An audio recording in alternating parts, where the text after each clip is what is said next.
مظلوم کربلا حضرت امام حسین علیہ السلام اور شہدائے کربلا علیہ السلام کی شہادت کے سلسلے میں تعزیت پیش کرنے کے لیے سب نے اپنا بلند آواز سے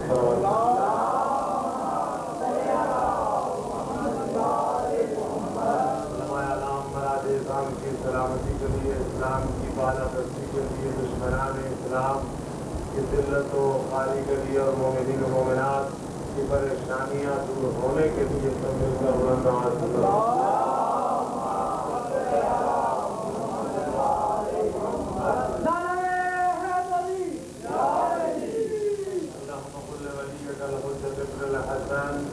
صلواتك عليه وعلى آبائه في هذه الساعة وفي كل ساعة وليا وحافظا وقائدا وناصرا ودليلا معينا حتى تسكنه أرضك روعا وتوفيه فيها طويلا. حضرت امام زمانہ رضی اللہ تعالیٰ پر جو شریف کے ظہور کے لیے آمدات سے گزران سے بلندگاہ سے دور سے گزرا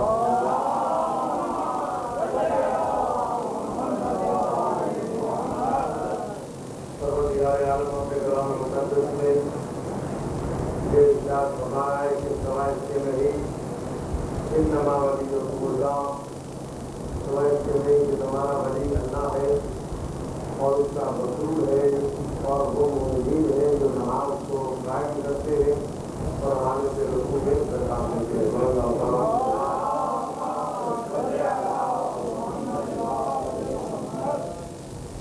مسلسل ہدایت مدرس سباؤں کی آئے ہدایت اللہ نے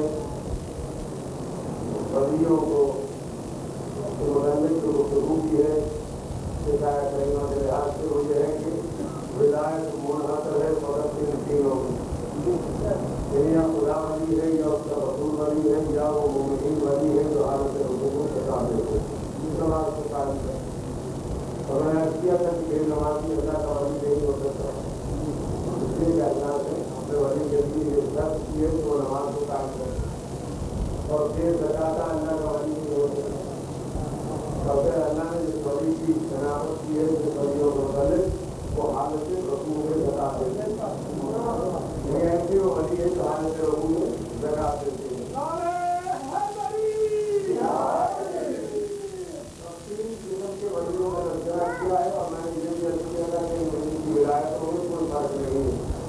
کوئی مانو میں اللہ ولی ہے، کوئی مانو میں رسول ولی ہے، کوئی مانو میں وہ ولی ولی ہے. فرق اتنا ہے کہ وہ خالق ہے، یہ مخلوق ہے. اور یہ میں نے کیا تھا کہ بات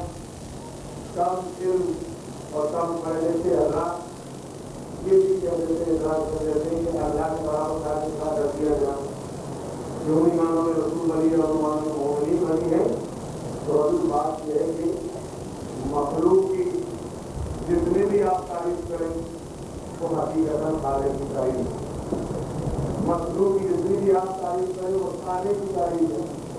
یعنی آپ کہیں سبحان اللہ میز کتنی بہترین ہے، جناب کرسی کتنی بہترین ہے، بیٹھ کے انسان کو مزہ آ رہا. بھائی کہ اگر بنانے والا نہ ہوگا یہ کرسی کہاں سے آتی ہے؟ یہ کرسی کی تعریف نہیں ہے، حقیقت ہے اس بنانے والے کی تعریف ہے. تو یہ جناب سپیکر بنانے والے جناب کتنا اچھا یہ سپیکر ہے کہ میری آواز دور دور تک جا رہی ہے. تو یہ دیکھیں گے مولانا سپیکر جو ہے کہ جس نے بنایا، اگر وہ نہ بناتا تو یہ آپ کی آواز کیسی آتی. تو شکریہ ادا کرنا ہے تو پہلے سپیکر والے کا شکریہ ادا کیجیے جس نے یہ سپیکر بنایا. بلند آواز کریے.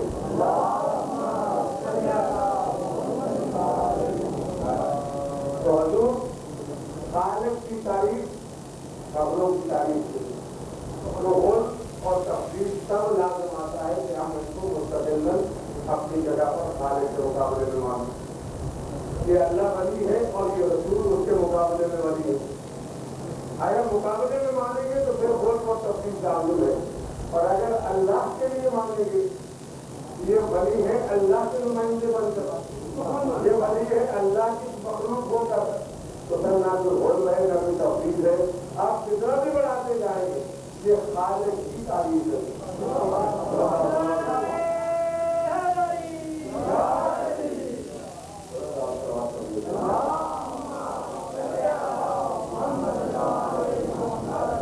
تو بات کم ضرب جو ہے یہ بیان کرتے ہیں کہ جناب آپ رسول کو اور مومنین کو اتنا بڑھاتے ہیں کہ گویا کہ خالق کے برابر لاکھواں کرتے ہیں. حضور بات یہ ہے کہ اللہ نے اس آیت میں واقعہ کے ساتھ خود ذکر کیا ہے کہ ایک ہی ربیع کو ذکر کیا ہے سب ولیوں انما ولیکم اللہ. ہم اس کے بعد دوبارہ ولی کا لفظ ذکر کیا، ایک ہی ولی کا ذکر کیا ہے انما ولیکم اللہ. تو اس کے لیے تمہارا ولی اللہ وہ رسول اور اس کا رسول. یعنی واقعہ کے ساتھ واقعہ جہاں آ جائے تو اس کا مطلب ہے کہ جو پہلا ہے اسی طرح سے دوسرا ہے.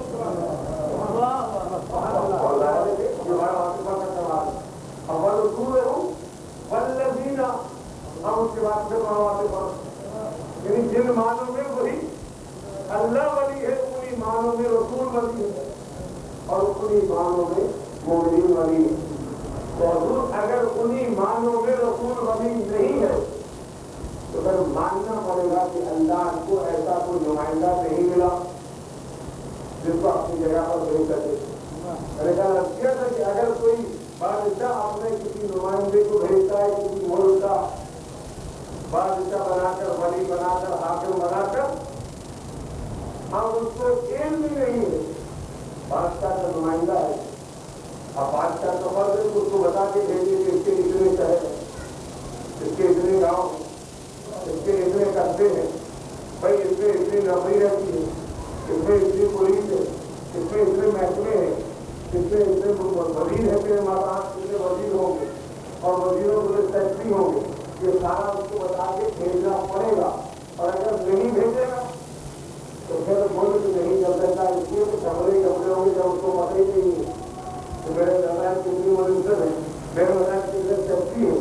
تو بادشاہ جب کسی کو اپنا نمائندہ بنا کے بھیجے تو اس کے لیے لازم ہے کہ اس کو ہر قسم کی معلومات سے اس کو مہیا کر کے بھیجے، اس کو بتا کے بھیجے. تو خالق اگر کسی کو اپنا نمائندہ بنا کے بھیجا تو اس کو یہ بھی بتایا ہوگا کہ آسمان کے رستے کیسے جان کو کیسے کیا جاتا ہے، کو کیسے واپس پہنچایا جاتا ہے، ستارے کو کیسے اتارا جاتا ہے. تو یقیناً اس نے سب کچھ بتا کے بھیجا ہے. یہ ہماری معرفت کی کمی ہے کہ ہم اللہ تعالیٰ کے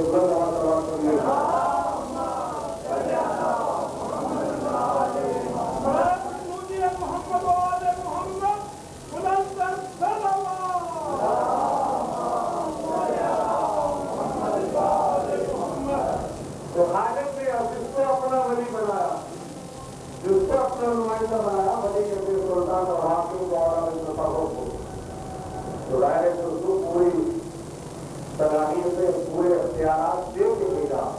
اور اگر پورے اختیارات دے کے نہیں بھیجا تو اس کا مطلب ہے کہ اگر اس میں کوئی کمی ہے تو یہ خدا ان پندری کے دوران اس کے خدا پر اعتراض کہ خدا کو اتنی بڑی مخلوق جو کہ کوئی نہ مل سکا پر پورا وہ اعتماد کر سکتا. تو جب پورا اعتماد ہے تو پھر اولا بالتصرف ماننا پڑے گا. اور اگر اولا بالتصرف نہیں مانیں گے تو پھر نامہ مضبوط نظر آئے گا. تو میں نے اسی اولا بالتصرف کے لیے میں نے قرآن مجید کی آیات کا ذکر کیا. قرآن مجید کی متعدد آیات میں نے آپ کے سامنے ذکر کی تھی جس سے اولا بالتصرف کے ذریعے استدلال میں نے مراد اولا بالتصرف ہے. جیسے کہ یا ایھا الذین آمنوا اطیعوا اللہ واطیعوا الرسول واولي الامر منکم اور اس کے بعد تنزل الملائکۃ والروح. سورہ انزلنا کی آیت کہ ملائکہ اور روح اس کے پاس آتی ہے, ولی امر کے پاس آتی ہے, جو امر کا ولی ہے, جو امر کا والی ہے اس کے پاس آتی ہے. اور یہ سب کے سب آتے ہیں, کوئی باقی نہیں رہتا. سب یہ آتے کیوں ہیں؟ یہ بتانے کے لیے کہ وہ حاکم ہے, ہم ان کے محکوم ہیں. آنے کا سوال مقصد نہیں ہے. خدا جب بھیج رہا ہے تو ڈائریکٹ آ کے بتا دے. خدا یہ کہہ رہا ہے کہ میں دنیا میں تمہیں بھیج رہا ہوں اور کائنات کا بادشاہ جو حاکم ہے اس کی اجازت کے بغیر تم کام نہیں کر سکتے. لہٰذا اس کی اجازت کے لیے اور بتانے کے لیے کہ ہمیں خدا نے اختیار اگر دیا ہوتا تو ہم کبھی نہ جاتے. ہمیں خدا نے اختیار نہیں دیا اور ہمیں اتنی اجازت دی کہ جاؤ ہر امر لے کر, لیکن کس کے پاس جانا؟ ولی اعظم کے پاس جانا. اور ولی اعظم کے پاس جا کے دنیا کو یہ بتانا کہ اگر ہم حاکم ہوتے تو کبھی جہاں نہ آتے. ہم جہاں اس لیے آئیں گے حاکم ہیں اور معصوم ہیں.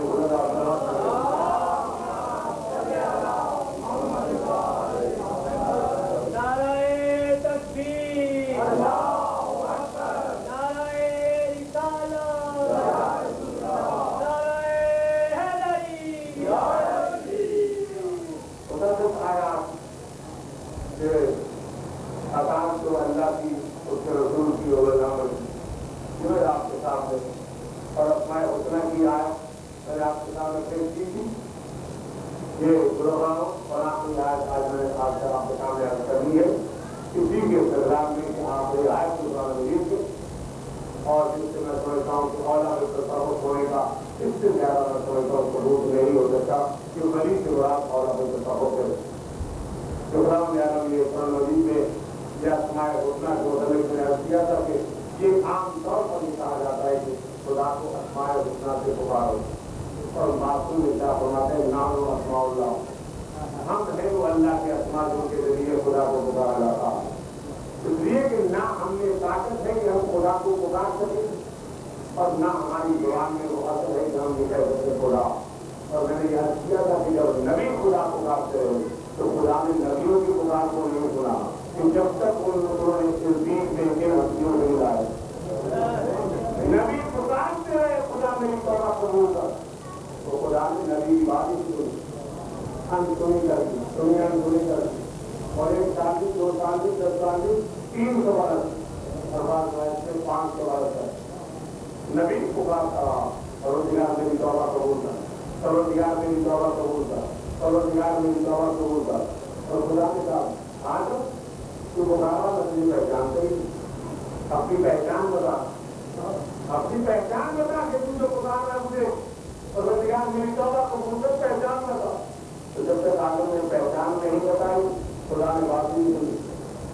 تو آپ پہچان بتائیں نا کہ ہم کس کے کلمہ کرنے والے, آپ بتائیں نا کس کے ولی کو ہم مانتے. جب ان ولیوں کا تذکرہ کریں گے پروردگار اس ولی کے ہم معصوم ہیں, مجھے اس ولی کا واسطہ, اس ولی کا واسطہ جو اپنے آپ کو پہلے ولی کا غلام کہتا. جب آپ اس طرح سے واسطہ بنا کے اور ولیوں کے سائے میں ٹھہر کے آپ جب خدا سے توبہ کریں گے, دعا مانگیں گے تو خدا کہے گا یہ ہے طریقہ, مجھے پتا تو چلے کہ یہ کس والے ہیں. اس لیے کہ فائدہ مجھے تو بہت پکارتے ہیں. یاد ہوتی ہے اللہ کو ہندو بھی پکارتے ہیں, اللہ کو سکھ بھی پکارتے ہیں, اللہ کو عیسائی بھی پکارتے ہیں, اللہ کو یہودی بھی پکارتے ہیں, اللہ کو نصرانی بھی پکارتے ہیں. کون ہے تو اللہ کو نہیں پکارتا. تو خدا آدم کو کہہ رہا تھا کہ تم مجھے کس ذریعے سے بتا رہے ہو, کیا بن کے مجھے بتا رہے ہو, مولائی بن کے بتا رہے ہو یا نصرانی بن کے بتا رہے ہو.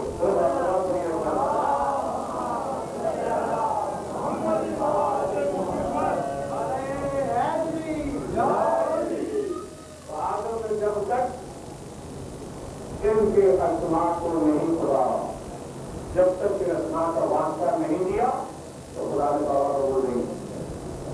اصل میں نے آیا خلافت آپ کے سامنے اور آیا خلافت متعلق تو ذکر کیا تھا کہ اس نے کیا تھا کہ خلیفہ اس کو ہے وہ کسی کی جگہ پر بیٹھے، کسی کی جگہ پر بیٹھے، اب وہی بیٹھ سکتا ہے جگہ پر، اب خدا اپنا خلیفہ بنا کے دے گا، یعنی انسان نہیں بنانا، خدا اپنا خلیفہ بنانا، تو لہٰذا خدا کی جگہ پر وہی لا سکتا ہے نا، اس کو ایک لحاظ سے دیکھیں تو خدا ہی کا چکا ہو، وہی اس کی جگہ پر بیٹھ سکتا ہے، اور جس کو ایک بھی نہ ہو اور پھر خدا کی جگہ پر، خدا کی جگہ پر کوئی بیٹھ سکتا ہے کہ شیطان جس کے قریب نہ جائے، شیطان جس کے قریب نہ جائے، اور اگر شیطان کے قریب جائے اور یہ کہے کہ اگر شیطان میرے پاس آئے تو مجھے سیدھا کر دینا، تو یاد رکھیے کہ اللہ کا ولی اور اللہ کی جگہ پر وہی آ سکتا ہے کہ جو نظر فرماتے پروردگار ہو، خدا کی صفات کا مطلب ہو کہ خدا نہ ہو لیکن اس کو دیکھ کے خدا یاد آ جائے۔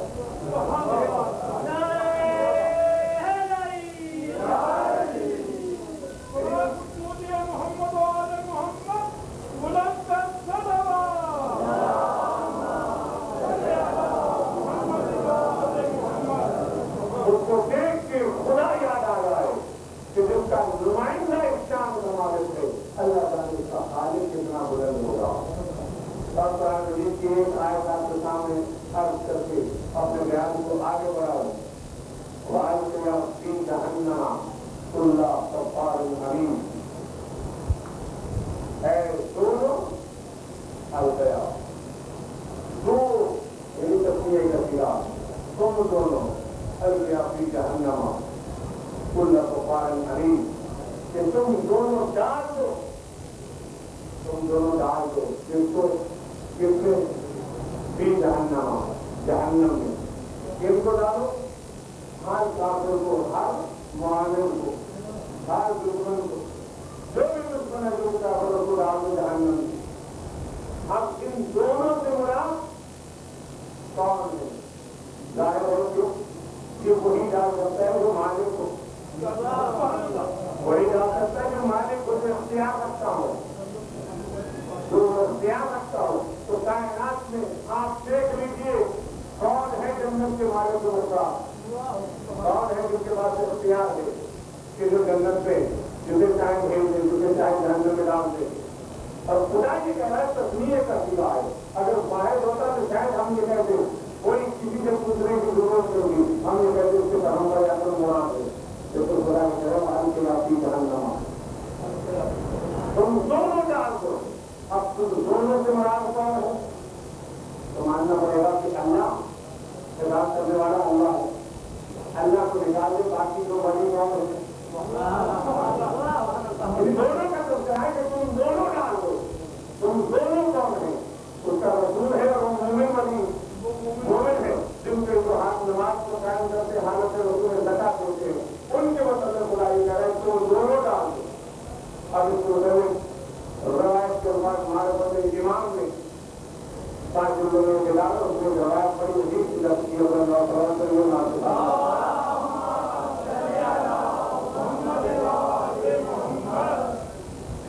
دکھائے آنند کے حکم سے محشر میں ایک ممبر نصب کیا جائے گا۔ ہمارے سب امام نے یہ روایت کرتے ہیں جو جہاں سے میں پڑھ رہا ہوں، ممبر نصب کیا جائے گا جس کی ہر قدم پر دونوں جواہرات نصب ہوں گے، اور اتنا وہ چمک رہا ہوگا کہ اہل محشر کی آنکھیں کیڑا ہو رہے ہوں گے اس ممبر کی وجہ سے، یعنی فقط ممبر کی وجہ سے۔ اب اس ممبر کو نصب کیا جائے گا محشر کے درمیان اور جنت کے دروازے کے ساتھ۔ اب وہ جب ممبر نصب ہو جائے گا تو خدا آواز دے گا کہ میرا حبیب کہا، میرا حبیب کہا، پیغمبر اکرم لبیک کہتے ہوئے اٹھیں گے، میرا حبیب ذرا اس ممبر پر تو چڑھ کے دکھاؤ، روایت کے الفاظ ہے میرے حبیب اس ممبر پر چڑھ کے دکھاؤ، کہ ممبر پر حبیب و خدا قدم رکھیں گے، پیسے لگے کیا نہیں آخری منزل تک پہنچ جا، حضور خدا قدم پر قدم رکھتے ہوئے آخری سنی کو جا کے حبیب بیٹھ جائیں گے. جب حبیب بیٹھ جائیں گے تب خدا حبیب خدا سے خطاب کر کے کہے گا میرے حبیب اب تیرے بات جو بنی ہے اب اس کو بلا. وہ بیٹھ گیا اب اس کو بلا. اب خدا کا حبیب آواز دے گا جبرائیل جاؤ علی کو بلا کے لاؤ. جبرائیل جائیں گے علی علیہ السلام کو بلا کے لائیں گے. رسول آپ کو بلا رہے ہیں آمین آج سلام کریں گے. پروردگار علی آ گئے اس کو بھی ممبر پر بلا. علی قدم پر قدم رکھتے ہوئے 2-3 پیڑھی نیچے بیٹھنے کی کوشش کریں گے. خدا کا حکم ہوگا میرے حبیب علی کو اپنے نیچے قدم پر بٹھا. اپنے نیچے قدم پر بٹھا یعنی ایسا درمیان میں فاصلہ نہ رکھ کہ میرے بات متصل طور پر دوسرے قدم پر علی کرتے. علی پیغمبر کے قدموں پر علی پیغمبر کے قدموں پر بیٹھیں گے اور یہ دنیا کو بتلائیں گے محشر والوں کو کہ دیکھو پیغمبر امام ہے میں معموم ہوں. اور جب تک پیغمبر ہے پیغمبر امام ہے اور جب پیغمبر چلے جائیں گے تو میں امام بن جاؤں گا. تو امام کی جگہ پر امام آتا ہے اور خلیفہ کی جگہ پر خلیفہ آتا ہے.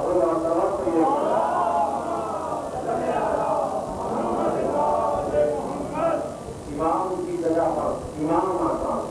یہ الگ بات ہے کہ آپ کہیں گے کہ معموم سے علی. حضور جب تک ایک امام موجود ہو جب تک ایک ولی موجود ہو دوسرا ولی اپنے اختیار کو استعمال نہیں کرتا. آپ کے سامنے جب تک حسن مجتبیٰ موجود رہے 10 سال تک امام حسین 10 سال تک اپنے بھائی حسن کی امامت کے زیر سمجھے.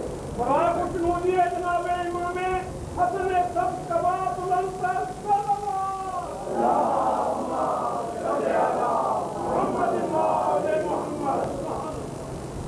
جب علی علیہ السلام بیٹھ جائیں گے دوسری پیڑھی. اب دونوں علی محمد و علی علیہ السلام جب دونوں اکٹھے ایک منبر پر بیٹھیں گے تو روایت کے الفاظوں سے ان کی دونوں کی پیشانیوں سے جو نور مل کے دونوں کی پیشانی سے نور نکلے گا اور ایک مرکز بنا کے جب جمع ہوگا اس دونوں کے نور سے ایک ایسا نور ساتھ ہوگا روایت کے الفاظ ہے کہ اس نور کی وجہ سے قریب ہوگا کہ اہل محشر کی آنکھیں نکل آ. اس وقت خدا حکم دے گا اے قربان جنت جا میرے نبی کا میرے نبی کا سلام تھا. روزہ سوا قریب بنا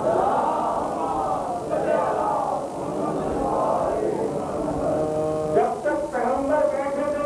روایت کے الفاظ ہے کہ کوئی کسی روایت میں نہیں ہے کہ پیغمبر کے نور سے آنکھیں سیدھا ہو رہی.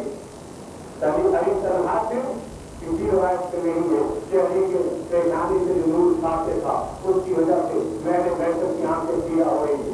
نہیں کسی تاریخ میں نہیں ملتا کسی روایت میں نہیں ملتا لیکن اتنا سب روایتوں میں ملتا ہے کہ جب دونوں نور اکٹھے ہو گئے اور یہی وجہ ہے کہ جب ایک ایک نور کو دیکھتا رہا جبرائیل پہچانتا رہا اور جب 500 اکٹھے ہو گئے تو اب جبرائیل کو بھی پوچھنا پڑا یا رب المنن تحصل کے ساتھ اور وہ دکھا اس کے ساتھ کے نیچے ہیں کون.